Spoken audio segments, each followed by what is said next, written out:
Hi everybody, welcome to math. Today is Wednesday, August 26th, and we just started a new unit on a three-digit addition and subtraction, which you actually learned about in second grade a little bit, so you should have some background knowledge. We're going to continue talking about three-digit addition today, so I'm going to go ahead and share my screen with our PowerPoint so you can see it and go through it with me.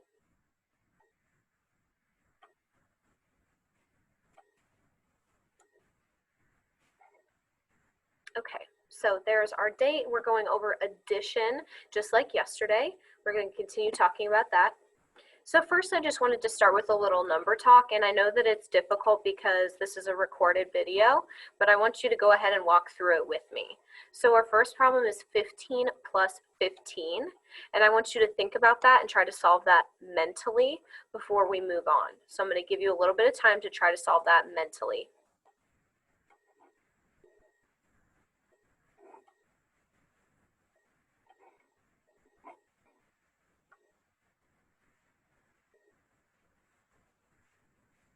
So the answer to 15 plus 15 is 30. That is a doubles fact, so hopefully you have some of your doubles facts memorized. But if you don't, here's a way that you could solve that. You could split 15 into 10 and 5 and make those into some friendly numbers that are easy to add. So 15 into 10 and 5 and 15 into 10 and 5.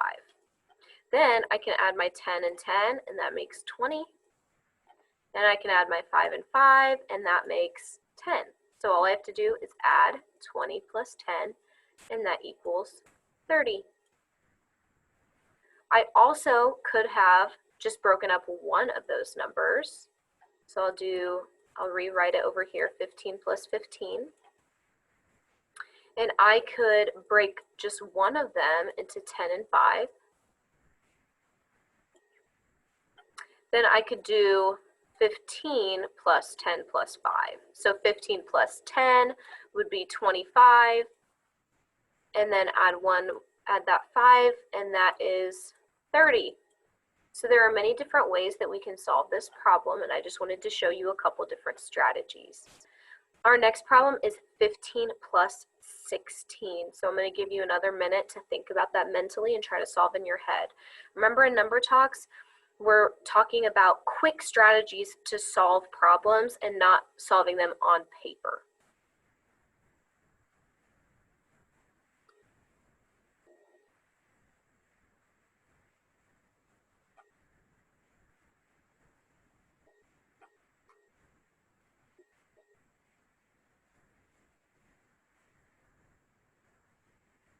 I know some of you are waving your hand wildly because you want to answer and you know it right away, but 15 plus 16 is 31.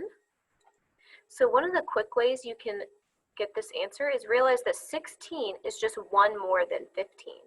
So if 15 plus 15 is 30, that means 15 plus 16 is 31, because I could split that 16 into 15 and 1, add that other 15, and I know from before that 15 and 15 equals 30, and then I add that 1, and that equals 31.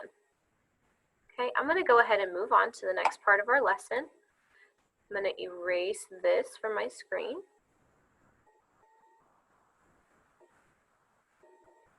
Okay. So here is our question today. It says, the zoologist in Atlanta, so at the Atlanta Zoo, was putting up a new hammock for the baby gorillas. The weight limit on the hammock is 300 pounds. So you can't go over 300 pounds or it'll break.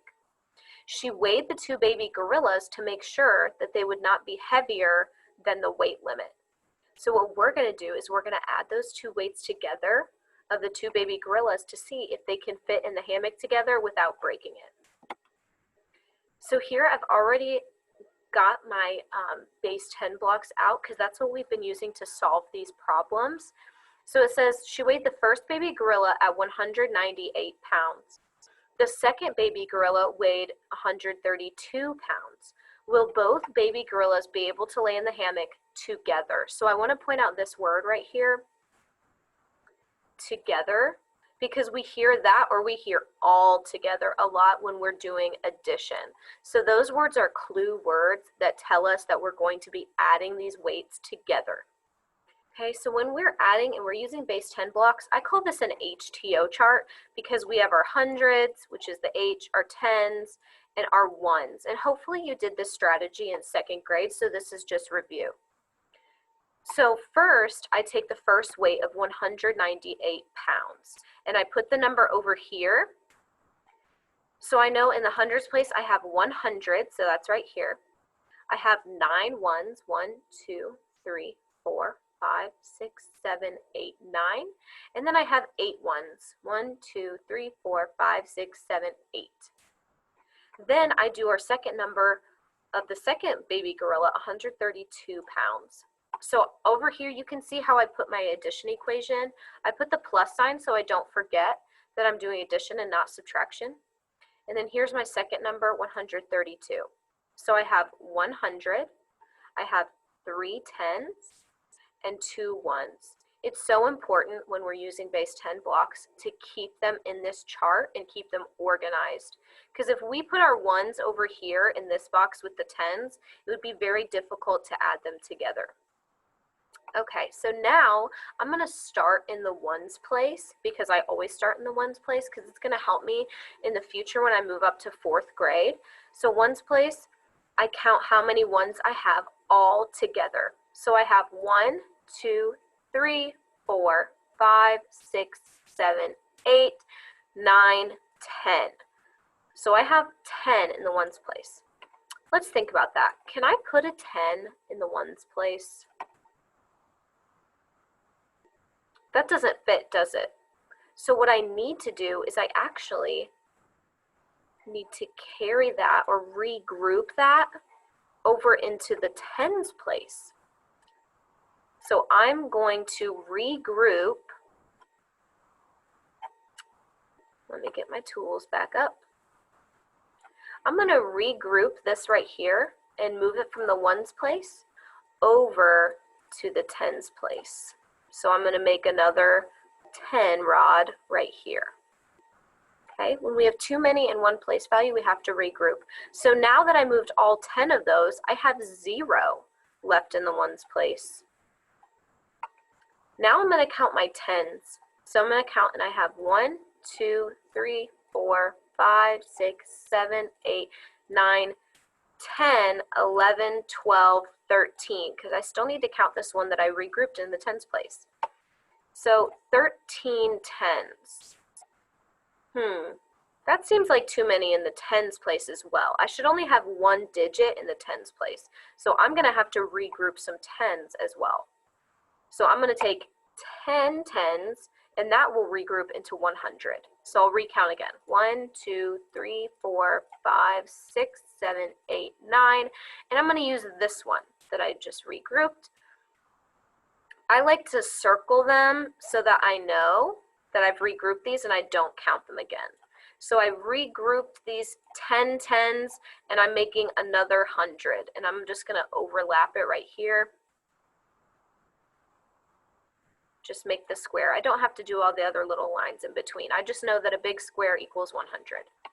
So now if I recount, I only have 1, 2, 3 tens left over in the tens place. And that equals 30. So 3 tens in the tens place makes 30.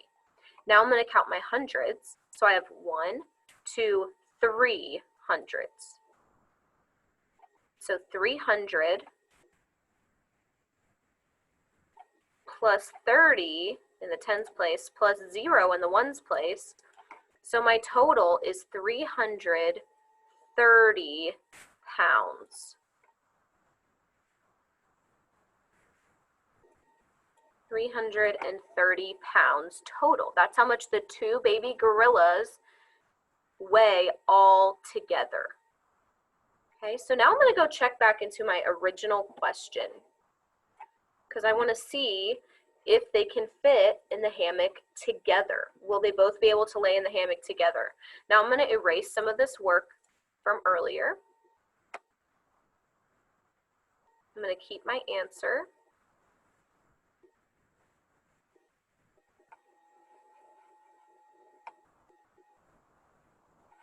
Okay, that looks pretty good. Not perfect, but it says the weight limit on the hammock is 300 pounds, but the baby gorillas weigh 330 pounds altogether, so they cannot swing in the hammock at the same time. Very sad. So either the zoologist may have to buy a new hammock, or they'll have to take it away because they can't both fit and they don't want to break it. So that was how we used 3-digit addition to solve a real world problem. And you guys are going to get to do that on your own as well. Okay, so I have a project for you to do independently where you're going to get to solve a real world problem for the classroom, and I can't wait to show you. I'm going to explain it so then you can do it on your own, and it should be listed in your independent work on your eClass page. So I'm going to go ahead and share my screen one more time so that you can see this problem that you're going to do on your own.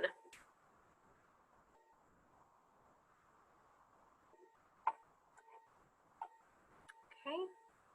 And it is called the Super Shopper activity. So I had to reload it really quickly, and then I'm going to explain it to you.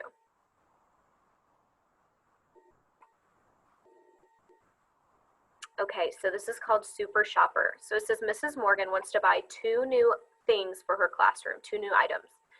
You get to choose which 2 items below you want her to buy. Then you add those 2 prices together to see how much she needs to spend total. So here are your options. You can buy a world map, that's $325. You could buy math manipulatives for $198.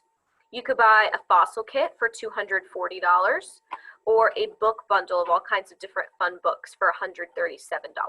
So you are going to pick 2, and here at the bottom it says the cost of your first item. So you're going to pick which one you want up here and write down the price. Your cost of your second item, so you're going to pick a price of one up here as well.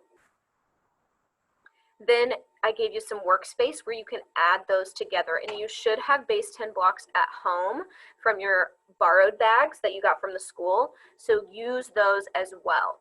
Then I want you to put the total cost when you add those 2 together. I also did a little challenge for you, so if you're feeling like you want to try something even harder, you can add all of the items together and see what the total cost for Mrs. Morgan would be if she bought all of those items for her class. So if you want to do that challenge, that is up to you if you want to challenge yourself, but you would have to add the price of all 4 items together and see how much that would cost for me to buy all of those in my class. Okay. That is all I have for you, so you can go ahead and get started on that Super Shopper activity, and I can't wait to look at it and see what items you would like to purchase for the class.